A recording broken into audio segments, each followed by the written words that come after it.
Well, we just saw Children of the Sea. And it was great, but we have a lot of questions. And I feel like Moby Dick won that round. We've got all you need to know about this new anime film coming right up now. Kawaii-Fi Radio Extra.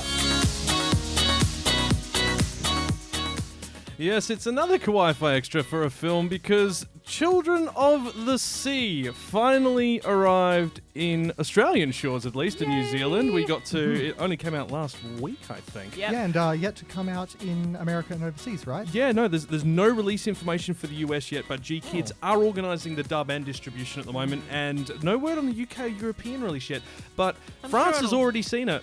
Ah, well, France actually They saw it in June. Oh, really? Like- Is that when it was released in Japan? It was released in Japan, I think, June 7, and then June the 8th, they had it at a festival in France. That doesn't surprise me because the French are very into their bande dessinée, as everyone will probably remember from all the material we've seen on it. So, yeah, I'm not surprised to hear that France got it so fast. Not at all. But we should probably tell you what this this lovely little show's about. This is a film which is based on a manga, which surprisingly did very, very well in Japan from, 2007 to 2011. Ran for 5 volumes, 42 chapters, written by Igarashi Daisuke. Children of the Sea, which is actually Kaijū no Kodomo. Which makes you immediately go, Kaiju, is that a... Yes, it's like, is Godzilla going to play a part in this? No. For some reason, I thought I heard Kodama, like spirit. Kodomo. Yeah, I know. Like the dragon. No. I just was like, you're hopeful. I'm hearing things. Maybe I understand more of this language than I think I do, but so no. here's the fun thing. The kaiju in the Japanese title is the term for a marine mammal, written with the characters that literally mean sea beast. However, it's pronounced exactly the same way, but written differently for kaiju, which means strange beast, such as Godzilla. Is it written in kanji? Yes. Yeah, because they have different, it can be the same word, but if they use slightly different characters, it has a different contextual meaning. Which is crazy. So, look, let's get stuck in. Children of the Sea, we'll give you the plot synopsis. Now, obviously, first things first, mild spoilers, not plot-related spoilers, but visual-related spoilers for this. It won't give you any idea of what's actually going to happen in the film, but it will tell you that something strange happens in the film. I mean, I'm still not entirely sure what just happened. Yeah. So, the story centers on Ruka. She's a young girl whose parents are separated and her father works at an aquarium. Now, while Ruka is suspended from her school handball team, because... you'll see, she decides to visit her father, who works at an aquarium. And while she's there, she meets and befriends Umi, a boy who was raised in the sea by dugongs, along with his sickly brother Sora. AKA sea cows, correct? Is that what they call them? I think they call sea Yes, the they sea are. cows. I love dugongs. Now, I wish I could, cuddle one. Cuddle a dugong. They just It look might so squash you. cuddly. I know, but it would be such a happy squash. A happy squash! Oh, Before I suffocate. Yeah. So these... I have those kind of feelings towards lions all the time. It's like, yeah, it would kill me if I hugged it, but I would go out hugging a big kitty. Yeah. Now, these two boys seem to share a connection with the ocean, and they seem to have the ability to communicate with sea creatures. And while their power seems to be connected to strange events that have been occurring, more and more frequently, sea creatures far from their home are appearing from territories they don't normally appear in. And like a humpback whale comes out of the water in New York. Fantastic visual display as well. Then there's animals are disappearing from aquariums around the world as well, and it's just like, okay, so Free Willy situation happening right here in Japan. Yeah, Except exactly. Watch out, free everyone. starfish. So Ruka feels drawn to these boys and begins to realize that she has some sort of supernatural connection to the ocean as well, and that gets explored throughout the film. It's really quite beautiful. It is absolutely stunning, this film. One thing that I noticed immediately was the hand-drawn aspect of it. It looks like a hand drawing all the way through, and that just... oh my gosh, there was so much to look at. It's not only the lines, but the colours and the textures. My goodness. Like if you saw Weathering with You earlier this year, and we said the animation for that was beautiful, incredible, but you still knew it was animation. With this, sometimes I was looking at the screen going, is that actually just, a photo? Is it? I can definitely say that for a few moments. At the start when you're sort of getting the tour around Ruka's hometown, this beautiful kind of green and blue seaside village. Yeah. And occasionally when she's on the sand. And I think you were saying that the colours are a bit more muted, a bit more realistic. Yeah, I mean, like we were discussing with Weathering with you, it's colours, while they're very bright and vibrant, and it feels like they've taken some of that otherworldly brightness and dulled it down a bit, so it feels more real. So it's not oversaturated. It was less smooth. I found that Children of the Sea's animation was less smooth in appearance, not in movement. Oh, movement was fantastic. And I loved that about it. I have to say, my favourite setting, my favourite location of all was her parents' house. Yeah. I absolutely loved it because, I mean, if for anyone who's ever been to, for example, Bali, you'll see that there's a lot of similarities. Like you get a lot sort of crowded into one space, and you've got maybe the offerings on the floor and some plants over here, and it's sort of like someone's also with the greenery growing outside it up it as well. It felt very lived in. It felt alive and it did, long-standing. and established. Yeah, like you said. Oh, I absolutely loved it. There was nothing.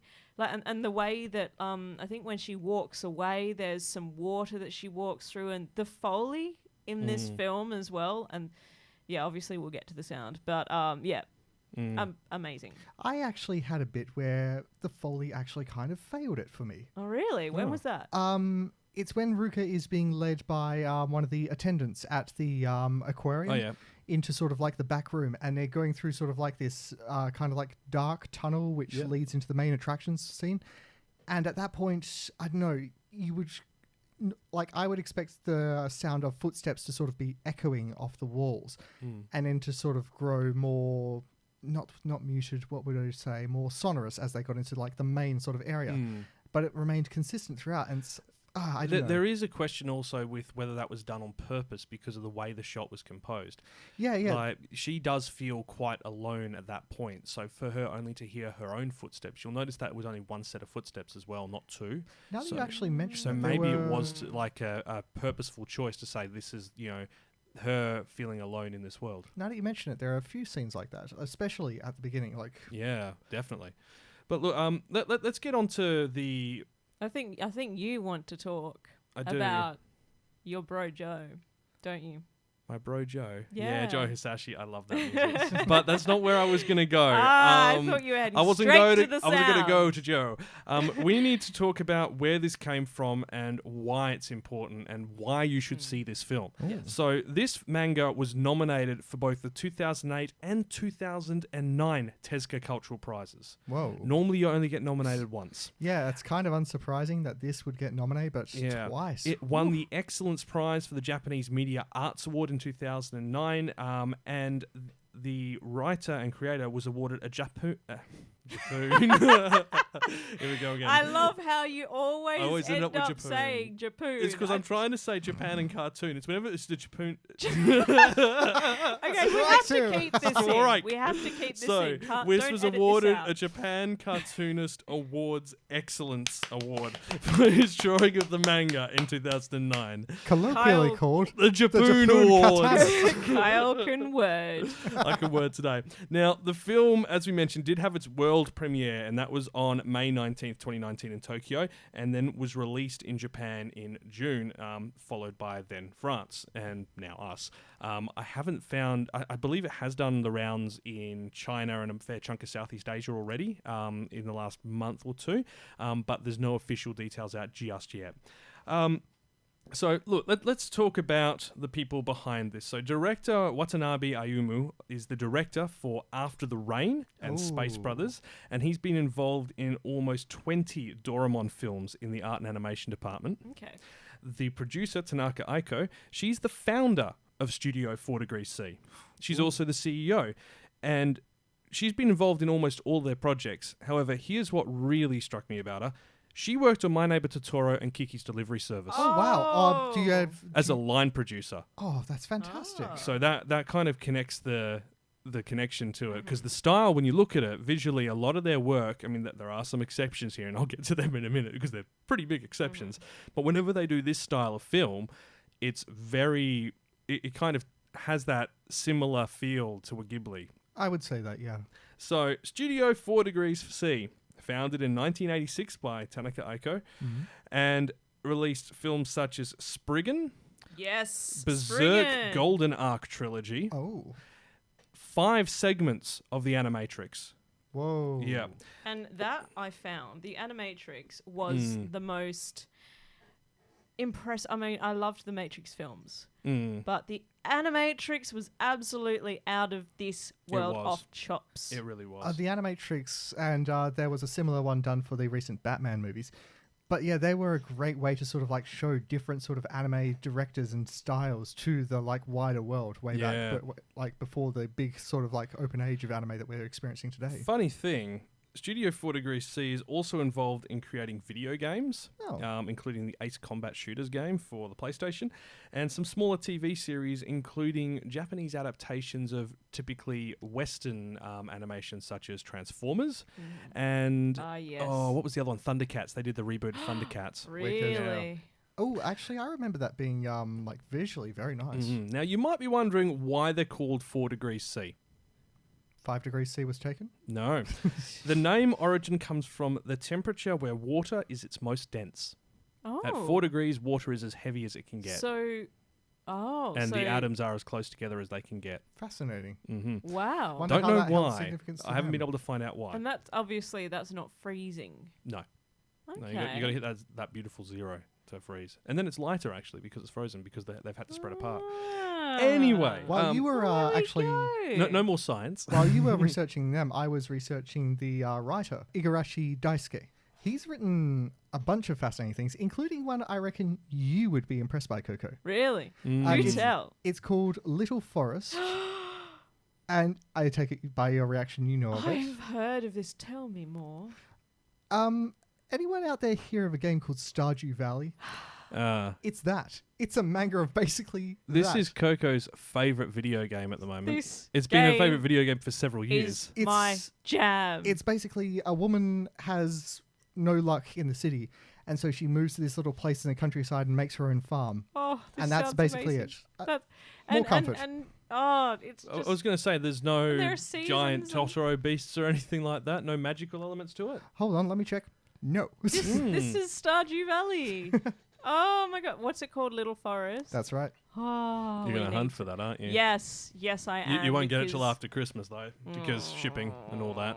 I can wait. I can be patient. I know it's there. It's there. Returning to the anime. So let's go through this in order. Firstly, let's talk about the art. We did touch on it briefly, but the art style throughout this film is pretty amazing. It's beautiful. Incredibly detailed. It's well thought out. The movement, the flow of everything works beautifully. In the close-up shots of like facial expressions and stuff, there's almost like a sketched-in quality, almost crosshatched to it. It feels very hand-drawn. Exactly, yes. Yeah. And I just found that it almost contrasts with the water and the very, very almost photogenic landscapes. Yeah. What I noticed, have either of you seen or heard of a film called The Man Who Planted Trees? I've heard of it. It is absolutely stunning. It tells the story. I believe that it's told as a true story, but it's not technically true. But anyway. So like a dramatic mockumentary, so not a comedy mockumentary. It's not a mockumentary. It's just a story about this man who plants thousands of trees and a forest grows because of him. And the way that the animation is done in that and the way the movement comes across reminds me this film reminds me of that. Okay. Yeah, because there's So this is an animated. Yeah, it's an older animated film. I suggest everyone to try and source it and watch it. I don't believe it's on... I haven't looked to see where it is because I haven't seen it for a very long time. But so this is The Man Who Planted Trees. The Man Who Planted Trees, yes. Is it a English or Japanese or other country? I feel like it's... no, I have no idea. You're just sort of getting these memories recalled, right? Yes. Does it have dialogue? No, I believe it's lacking dialogue. Well, then it won't matter what language you're speaking, folks. Go have a look. Exactly. This film seemed to play a lot with that as well. There were moments of just silence and stillness in it, which a lot of films just sort of don't get and don't know how to work with. Yeah, I mean, we did see, like, all through the 80s, there was a very strong use of silence in films, and 70s as well, like to impart a visual look or, stress a element of that situation. I'm instantly reminded of the ending of Akira, The Great Singularity. I remember seeing that at the cinema, just full of people in the sort of anime popular culture scene like us, and just hearing the silence and the reverence in that moment was just oof. And then the one guy opening his packet of chips and everyone staring at him deathly. It was great. But yeah, this film dealt with stuff like that at certain points as well, just of Ruka pausing to look out over the ocean or to just sort of look out over her town, like when she's... Now, we should move on to my bro Joe. Yes. Your bro Joe. Hisashi Joe is the man, the myth, the legend. This is only his second film that he has done since he joined Studio Ghibli, which is not a Ghibli. So that is let me have a look here. Scores for this movie and Ni no Kuni, which is also coming out this year. Actually, it's come out in Japan already. And they are his first for a non-Studio Ghibli animated feature since he did Venus Wars in 1989. Whoa. And that was exactly almost 30 years and 1 month earlier. Okay, but I got to put a caveat on that. Ni no Kuni is basically Ghibli. Yeah. It's like a video game Ghibli, and I'm so happy it's getting an animation. Mm-hmm.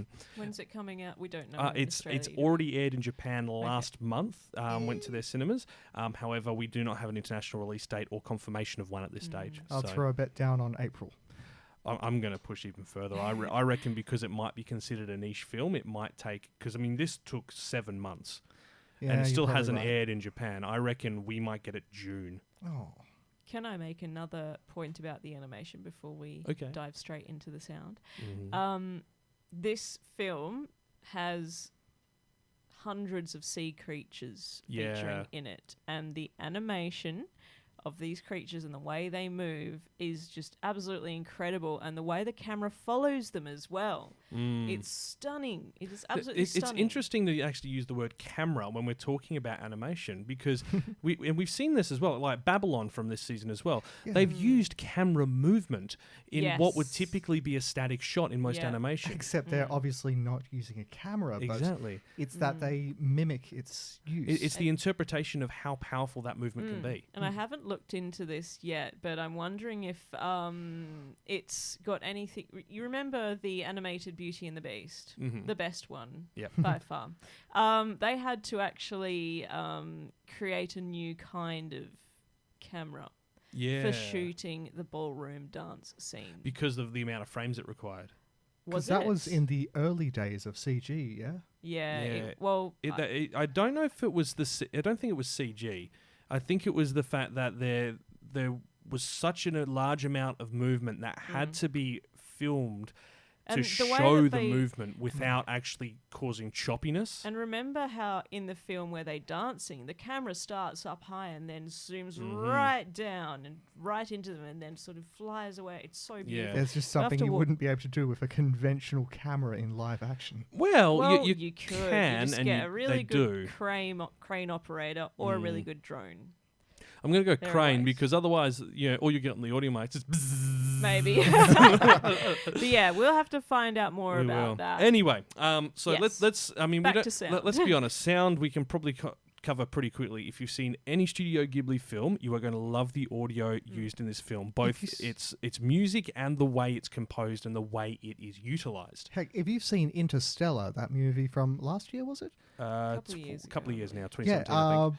Very similar, just the symphonic kind of orchestra sound, especially in the last half hour, is just whoa. Yeah. It's exquisite, and like Interstellar, Hisashi makes good use of single instruments to carry the melody and as well as silence. Yeah, it's beautifully used in this film. We've mentioned the plot. We're going to say, I think we can fairly quickly cover the story by saying it's amazing, but no spoilers for it. We do have to discuss the last quarter of the film. Now, this is a mild spoiler in the fact that we're going to kind of say some things which are going to make you go, what? but it has to be. You need to know this going in. This film gets very strange, and it's not. It's kind of theoretical, isn't it? Yeah. So what? Essentially, the last quarter of the film, if you've seen, let's say, the end of Evangelion, like the last 3 episodes of that, or 2001: A Space Odyssey. I'm trying to think of. I swear there was another one, Love, which was made by Angels and Airways, which is it was Tom DeLonge's film, which was a very art house sort of independent film. All of these things have one thing in common: they kind of strip away all of the environments and everything, and focus on just the characters involved in things which don't make too much sense visually. They transcend the normal. They're trying to deliver a message, and this is, I think you could almost say this is art in its rawest form for a filmmaker. Oof. They are trying to, I don't know if they're trying to pass on an emotion or a thought or an ideal through visuals without speaking it, because it's hard to verbally speak it. But it can make, if you're just going in, just be aware, that last quarter can utterly exhaust you. Oh yeah, the trailer, it does not prepare you for it. The trailer makes it look like it's going to be like a summer romance between this girl and this boy, and there's some kind of magic stuff, and they're down at the ocean. Yeah, the trailer does not prepare you for what's coming. I think that one thing that might prepare you is if you remember that all life on Earth originated in the sea. Which I think is kind of essentially where it was heading. Yeah, see, my interpretation of what I saw was that it was an allegory or a retelling of a creation myth. And it's not necessarily the creation of the universe on its own, it's also the creation of life. So that's my understanding of... Yeah. It could literally be interpreted as like the origin of life. Like, you know how we go, oh, might we find life on Mars or another planet or something like that in the ice? This could be seen as the interpretation of the moment that life springs forth. And also maybe of the fact that life is everywhere, will always be everywhere in just whatever shape or form it takes. Either way, I think from a viewer perspective, and especially for you listeners who are tuning in on this, go in expecting something strange, but with the idea that this is being used as a massive metaphor for what's actually happened in that scene. According to a few sources, a lot more about the ending is explained in the manga, and I'm keen for that. So there are a few reviews online saying that while the film is fantastic, that ending part is explained a lot clearer in the manga. I almost don't want it to be as clear, though. I like how mysterious it was, even to the point where people at the end in the story are just like, huh? Oh, and stay after the credits. There's more story. Yeah, absolutely. Yeah. Don't leave as soon as it starts rolling. Yeah, like half our audience left when we were in there. We were like, no, wait. We think there's something coming. And there was. There was. Yeah, it's not like a preview for the next film. It actually finishes off the story. It ties it up. It's lovely. Yeah. Yeah. But I can't really think of too much more to say to explain that segment, because you need to see it. Yeah. There's a reason you need to see it twice. There's a reason we took a few days before recording this, because if you listen to our Promare review, you'd know that we immediately had to talk about that, because I had to digest this. Yeah. I don't think it was until you and I were driving to pick some stuff up, Kenny, that I actually kind of went to you and went, actually. I don't think Promare required much interpretation. This is very different. It has a very strong element to art house in that last quarter, in a good way. But you don't have to understand what's going on to enjoy the film. You just kind of have to go along with the ride, clear in the knowledge that even the characters themselves don't actually know what's going on. Yeah. I mean, there are bits of it. This isn't just so you know, like a blank canvas where stuff is flashing on the screen with no audio. There's still talking between characters. There is audio, there is music, as Coco was saying about the orchestra, dropping down to a single instrument, then silence, then building back up and crashing down like a wave. Perfect metaphor for this film, to be honest. Absolutely. But yeah, look, this is this is an incredible film. I need to say it again. I am so happy that I'm getting to see more and more anime movies on the big screen. Absolutely. Oh yeah, absolutely. It's one of the best places to see them. What a time. Is, especially for the audio, because that rumble. Good job, Anyway, Joe. so look, job, Daisuke. For our listeners in the US, the UK, and Europe, when this does hit your screens over there, please go and see it because, this is something you don't get to see very often. This is a phenomenal film. And it needs that cinema experience at least once. I feel like if you watched it at home, just like with 2001 Space Odyssey, no matter how big your screen is, that pitch black darkness with just nothing but sound and the visuals makes you so much more aware of what you're seeing on the screen for this. I can't imagine it being as effective at home. Mm-hmm. So that's my... that's your take. Well, I would say that's my $26.19 of minutes of talk. Anyway, we should probably wrap up because we've been chatting for quite a while. Kawaii-Fi Radio. Well, that is the lowdown of Children of the Scene, Kaijū no Kodomo. We're trying not to give you any spoilers. I think we did an okay job on that. Yeah, it's pretty amazing. Now, our next episode is going to be a special one, I believe. Yes. Full disclaimer ahead of time. This next episode is the 2019 Kawaii-Fi Anime Awards special. The first annual award. Annual award. Now, this means that there will not be the usual news and preamble and discussion of other shows. We are getting straight stuck into this because this year has had a stonking amount of anime come out worth talking about. Stonking is a technical term. Stonking is a technical term. It's weighed in metric tons. It's very difficult for us to pick out where these awards are going, so we're going to be as surprised as you guys are. Because we've got a voting system and a voting adjudicator, and we're going to pass our votes to her, and she's going to go through it. That lady is not Coco, just to completely clarify that. We're actually doing this legit. Yeah, and we will be finding out on air, just as you will be, who the winner of each category is based on our votes. We will run through how the specifics of that work next episode, but we'll be back in a week's time with that. Enjoy, for those celebrating your Christmas and holiday seasons, enjoy yourselves. We'll see you on the other side. And until next time, watch some anime!